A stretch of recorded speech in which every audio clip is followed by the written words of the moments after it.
Good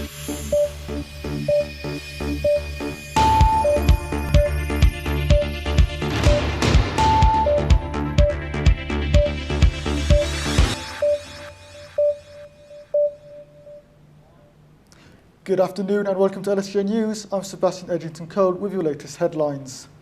A former drug addict has told LSJ News that he thinks people in Lincoln aren't getting enough help for drug addiction. An FOI request made by LSJ News has revealed that over 1,000 people have received structured treatment from Addiction, with over a quarter of patients successfully being rehabilitated over the last 5 years. LSJ News spoke to a former drug addict who believes enough isn't being done. We have changed his voice for confidential reasons. When I was in school, I was with Addiction Plus for Kids, and that was done through by the school, but that didn't give me any help at all. They was with me for about 6 months, and they just, well, I saw it, I wasn't really interested in it. I stopped going and never really got help after that. Around half of Britons would support the legal sale of cannabis, according to a new study. A survey involving over 2,000 people by polling company ORB found that 47% of people would support legalisation of the Class B drug, while 39% was opposed and 14% answered unsure. Political parties, such as the Liberal Democrats, argue that the sale of cannabis through licensed shops could generate £1 billion in tax revenue. 3 of Lincolnshire's busiest hospitals are encouraging volunteers to help on their wards. Lincoln, Boston and Grantham Hospital are looking for people to work a weekly 4-hour shift. We have our reporter Natasha Ireton-Burke in the studio with more. So Natasha, what can you tell us? So United Lincolnshire Hospital NHS Trust are working with Lincolnshire Community and Voluntary Service to recruit volunteers.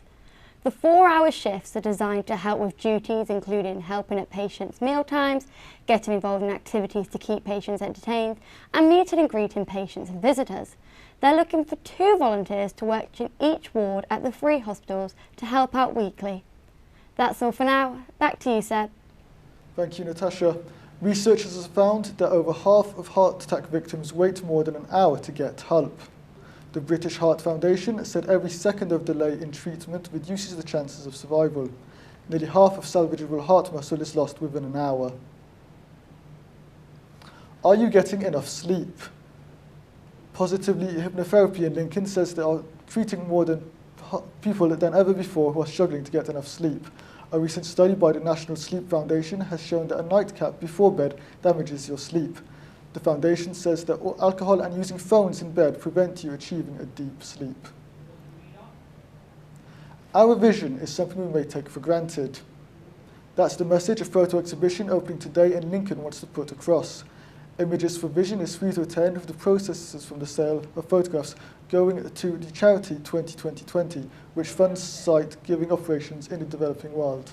I've been asked many times if I would exhibit pictures, and I've not done it really. But I decided to do it this time, but not particularly out of ego. It's for charity, so all the pictures in this exhibition are for sale, and all the proceeds of that sale go to the 2020 charity, which is a charity providing 2020 vision to 20 million people. Well, that's the aim. Time for your sport now with Elliot Dalton. Thanks, Seb. We start with some sad news for English cricket, as batsman James Taylor has been forced to retire at the age of just 26. The Nottinghamshire and England player has developed a serious heart condition, one which is similar to the one that affected footballer Fabrice Muamba. Taylor has tweeted this morning saying, apologies, "Safe to say this has been the toughest week of my life. My world is upside down, but I'm here to stay and battling on." Football now, and Lincoln United strengthened their playoff push on Saturday with a 4-0 win over Newcastle Town. They now have a cushion of 3 points over playoff rivals Chase Town, with three games to go and face a trip to Romulus this weekend.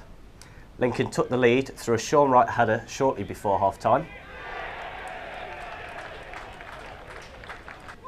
They then doubled their advantage in the second half through this Robert Norris goal.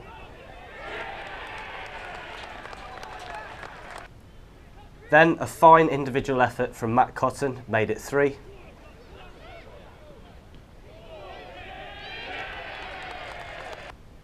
before Jack McGovern marked his return from injury with a late goal to make it 4-0. Tough because it's 3G. You never know how them pitches are going to lie, but you know, we have to show the same characteristics, same work rate, same desire. That hunger they've got in there is obviously going to set them in good stead, so it's important we set the tone. Lincoln City now, and they mark Chris Moyes' penultimate home game in charge as manager with a 2-1 win over Chester. The Imps took the lead in the first half with this header from Leeds United loanee Robbie McDade.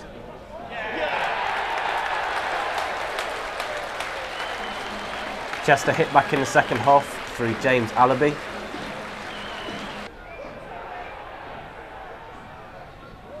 This header on 57 minutes. And then two second half substitutes for Lincoln, Matt Reed and George Maris, combined to give the Imps all 3 points. They travel to Southport next Saturday. Report on them. We got the assessment through from them. We'll have a look, see what they've done. We played them quite recently, so I think in that since then they've had a change of manager. So we'll see what they set up. We'll try to get as much research done on them as well, and we'll go out and try and win the game. Today we've been asking you who you would like to see as the next manager at Sinsel Bank. Nathan Spittles on Facebook says David Priest, and a lot of others agree, although Stefan Smith says he couldn't care who it is as long as they play positive football and get stronger at the back. We're on Twitter at LSJ Sport, so we'd love you to get in touch and tell us who you'd like to be the next manager at Lincoln City. That's all the sport for now. Seb. Thank you, Elliot. In weather now, it's been a rainy start to the day. Lauren Wilkay has this afternoon's outlook. It's been a cloudy start to the day today with outbreaks of rain in places. It will continue to be this way through the afternoon with maximum temperatures of 14 degrees. The rain will gradually die away this evening, meaning overnight it will be mostly dry with maximum temperatures of 4 degrees. Tomorrow we will have some sunny spells and light winds and temperatures will reach 15 degrees. And that's all from LSJ News for now. Join Matt Bennett for more at 2:30. Goodbye.